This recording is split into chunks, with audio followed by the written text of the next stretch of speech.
بسم اللہ الرحمن الرحیم۔ السلام علیکم دوستو، آج ہم حضرت بلال رضی اللہ تعالیٰ عنہ کا واقعہ جاننے والے ہیں، جسے سن کر آپ کے آنکھوں میں آنسو آ جائیں گے۔ یہ واقعہ ہے حضرت بلال رضی اللہ تعالیٰ عنہ پر ظلم و ستم ہونے کا۔ جب حضرت بلال رضی اللہ تعالیٰ عنہ نے کلمہ پڑھا اور پیارے آقا محمد صلی اللہ تعالیٰ علیہ وسلم پر ایمان لائے، اس کے بعد حضرت بلال رضی اللہ تعالیٰ عنہ کا مالک کس طرح ان پر ظلم کیا کرتا تھا۔ آپ کو تپتی ہوئی زمین پر لٹا دیا جاتا تھا جو کہ تانبے کی طرح گرم ہوتی، اس کے بعد آپ کے اوپر ایک بڑا سا پتھر رکھ دیا جاتا تھا، اور کس طرح سے آپ کے پیروں میں رسی ڈال کر مکے کی گلیوں میں گھمایا جاتا تھا۔ پورا واقعہ سن کر آپ کے آنکھوں میں آنسو آ جائیں گے۔ گزارش ہے کہ ویڈیو کو پورا ضرور دیکھیں اور ویڈیو کو ایک لائک ضرور کر دے، اور چینل پر پہلی مرتبہ تشریف لائے ہیں تو ہماری اسلامک باتیں چینل کو سبسکرائب ضرور کر لیں۔ دوستو، ایک رات اللہ کے نبی حضرت محمد صلی اللہ تعالیٰ علیہ وسلم مکہ شہر کی گلیوں سے گزر رہے تھے۔ تبھی آپ نے ایک گھر سے کسی آدمی کی رونے کی آواز سنی۔ آواز میں اتنا درد تھا کہ آپ اس شخص کے پاس جانے سے خود کو روک نہیں پائے۔ آپ اس گھر کے اندر تشریف لے گئے تو دیکھا کہ ایک نوجوان جو کہ حبشی تھا، وہ چکی پیس رہا تھا اور رو رو کر کہہ رہا تھا۔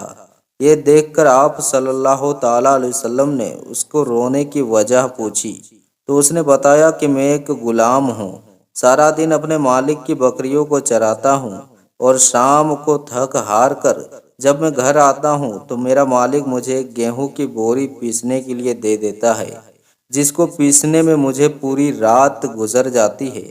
میں اپنی قسمت پر رو رہا ہوں، کیونکہ میں بھی تو ایک انسان ہوں، میرے جسم میں بھی تو آرام مانگتا ہے، مجھے بھی تو نیند آتی ہے، مجھے بھی تو نیند ستاتی ہے، لیکن میرا مالک کو مجھ پر ذرا بھی ترس نہیں آتا۔ کیا میری قسمت میں اسی طرح سے رو رو کر زندگی گزارنا لکھا ہے؟ تو یہ سن کر آپ صلی اللہ تعالیٰ علیہ وسلم نے فرمایا کہ تمہارا مالک میری بات کو تو نہیں مانے گا، لیکن میں تمہاری کچھ مدد کر سکتا ہوں۔ پھر آپ صلی اللہ تعالیٰ علیہ وسلم نے فرمایا کہ تم سو جاؤ، میں تمہاری جگہ چکی پیس دیتا ہوں۔ یہ سن کر وہ غلام بہت خوش ہوا اور شکریہ ادا کر کے اور سو گیا۔ پھر آپ صلی اللہ تعالیٰ علیہ وسلم رات بھر جاگ کر اس غلام کے بدلے چکی پیستے رہے۔ دوسرے دن پھر آپ نے ایسا ہی کیا۔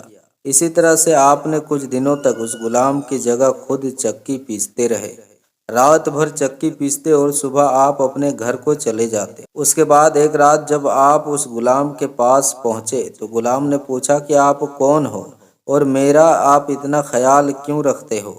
ہم غلاموں سے نہ تو کسی کو کوئی ڈر ہے اور نہ کسی کو کوئی فائدہ ہے۔ یہ سن کر پیارے آقا صلی اللہ تعالیٰ علیہ وسلم نے فرمایا، یہ سب میں انسانی ہمدردی کی وجہ سے کر رہا ہوں، اس کے علاوہ مجھے تجھ سے کوئی غرض نہیں ہے۔ اس غلام نے پھر پوچھا کہ آپ کون ہو؟ اس کے بعد آپ صلی اللہ تعالیٰ علیہ وسلم نے فرمایا، کیا تم نے سنا ہے کہ مکہ شہر میں ایک شخص ہے جو خود کو اللہ کا نبی بتاتا ہے؟ اس نے کہا، ہاں میں نے سنا ہے کہ اس کا نام محمد ہے۔ پھر آپ صلی اللہ تعالیٰ علیہ وسلم نے فرمایا کہ ہاں میں وہی محمد ہوں۔ یہ سنتے ہی حضرت بلال رضی اللہ تعالیٰ عنہ نے کہا کہ اگر آپ وہی محمد ہیں تو مجھے بھی اپنا کلمہ پڑھا دیجیے، کیونکہ بے شک آپ اللہ کے نبی ہیں۔ اس کے بعد حضرت بلال رضی اللہ تعالیٰ عنہ کلمہ پڑھ کر اسلام میں داخل ہو گئے۔ دوستو، یہ بات جب حضرت بلال کے مالک کو پتہ چلا کہ میرا غلام محمد صلی اللہ تعالیٰ علیہ وسلم کا کلمہ پڑھ لیا ہے، تو اس نے اس غلام یعنی حضرت بلال رضی اللہ تعالیٰ عنہ کو پہلے سے زیادہ دکھ اور تکلیف دینا شروع کر دیا۔ حضرت عصار بن صادق رضی اللہ تعالیٰ عنہ کہتے ہیں کہ میں رہنے والا تو مدینے کا تھا، لیکن ایک بار جب میں مکہ گیا تو دیکھا کہ ایک کالے رنگ کے شخص کو کھجور کی رسی میں کچھ لوگوں نے باندھ رکھا ہے اور مکے کی گلیوں میں اسے گھسیٹ رہے ہیں۔ پھر میں اس کے پاس گیا اور ان سے پوچھنے لگا کہ یہ شخص کون ہے اور تم اس پر اتنا ظلم کیوں کر رہے ہو؟ اسے تمہیں کیا گناہ کی سزا دے رہے ہو؟ تو پھر ان لوگوں نے کہا، اس کا نام بلال ہے، یہ کھاتا ہمارا ہے اور کلمہ مصطفیٰ کا پڑھتا ہے، ہم اس کو مصطفیٰ سے دور رہنے کو کہہ رہے ہیں، تو دوستو حضرت صادق رضی اللہ تعالیٰ عنہ فرماتے ہیں کہ میں نے دیکھا کہ وہ لوگ جیسے جیسے اس کو گھسیٹ رہے تھے ویسے ویسے اس کی زبان سے آہٹ کی آواز آ رہی تھی۔ وہ لوگ اس غلام پر بہت ظلم کر رہے تھے، کبھی اس کے ہاتھ پیر پکڑے اور زمین پر گرا دیتے، کبھی اس کے سینے پر بڑا پتھر پٹک رہے تھے، کبھی اس حبشی غلام کے ہاتھوں میں بیڑیا ٹھوک رہے تھے، تو کبھی اس کی زبان پر گرم کوئلے رکھ دیتے، تو کبھی اس کے پاؤں میں رسی ڈال کر ان کو گھسیٹ رہے تھے۔ اس حبشی غلام کا پورا جسم لہو لہان ہو چکا تھا، مگر پھر بھی وہ غلام مسکراتا رہا۔ اتنے میں ایک شخص نے کہا، اے بلال، یہ کیا معاملہ ہے؟ یہ لوگ تم پر اتنا ظلم کر رہے ہیں اور تم ہو کہ مسکرا رہے ہو۔ تو حضرت بلال رضی اللہ تعالیٰ عنہ نے جواب دیا، اے شخص، اگر تم بازار میں مٹی کا پیالہ بھی خریدنے جاؤ گے تو اس کو بھی تم ٹھوک کر دیکھو گے کہ کہیں یہ کچا تو نہیں ہے۔ اسی طرح میرا اللہ بھی دیکھ رہا ہے کہ بلال کچا تو نہیں ہے۔ میری کھال بھی ادھیڑ دیا جائے گا تو بھی میں حق کی صدا بلند کرتا رہوں گا۔ پیارے دوستو، اسی طرح سے حضرت ابو بکر صدیق رضی اللہ تعالیٰ عنہ فرماتے ہیں کہ ایک دن میں مکہ کی گلی سے گزر رہا تھا کہ اچانک میں نے کسی کے چیخنے اور چلانے کی آواز سنی۔ آواز میں اتنا درد تھا کہ میں اس کو سن کر بے چین ہو گیا اور اس آواز کی طرف چل دیا۔ میں دوڑتا ہوا وہاں گیا جہاں سے یہ آواز آ رہی تھی اور جا کر ایک طرف کھڑا ہو گیا۔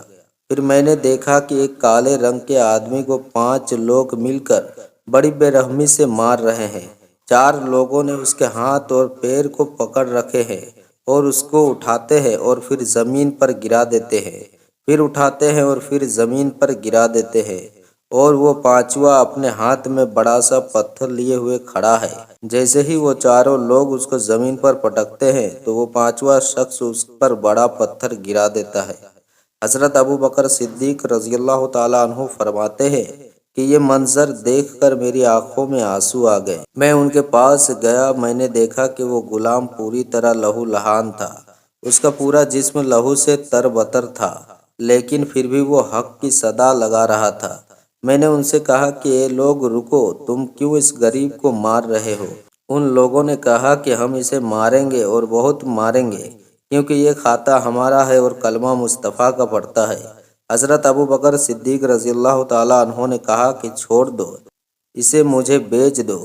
ان لوگوں نے سوچا کہ ہم اس کی اتنی قیمت بتا دیں گے کہ یہ چلا جائے گا، پھر ہم اس پر اور ظلم کریں گے۔ یہ سوچ کر ان 5 نے اس غلام کی اتنی بڑی قیمت بول دی۔ یہ سن کر ابو بکر صدیق رضی اللہ تعالیٰ عنہ نے فرمایا، اگر تم اس کی دوگنی قیمت بھی بولتے تو بھی میں اس شخص کو یہاں سے لے کر ہی جاتا۔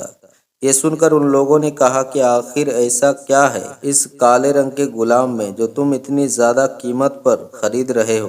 حضرت ابو بکر صدیق رضی اللہ تعالیٰ عنہ نے کہا، تم نہیں سمجھ پاؤ گے، پوری دنیا دیکھے گی یہ غلام جنت کا سودا کرے گا۔ اس کے بعد حضرت ابو بکر صدیق رضی اللہ تعالیٰ عنہ نے دینار اور درہم منگوائے، ان لوگوں کو دے کر غلام کو آزاد کرا دیا۔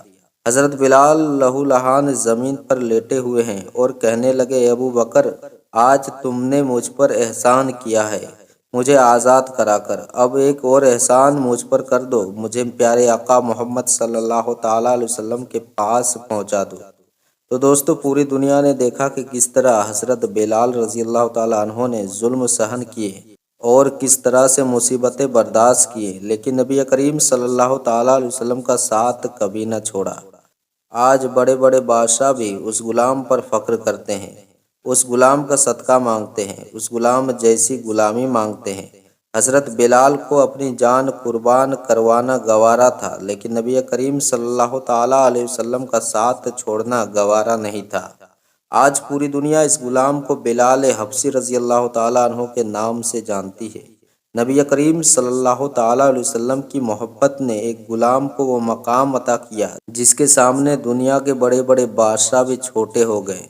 دوستو، اللہ تعالیٰ کی بارگاہ میں دعا ہے کہ اللہ ہمیں حضرت بلال رضی اللہ تعالیٰ عنہ سے سچی محبت کرنے کی توفیق دے اور سچا عاشق نبی بنائے، آمین ثم آمین۔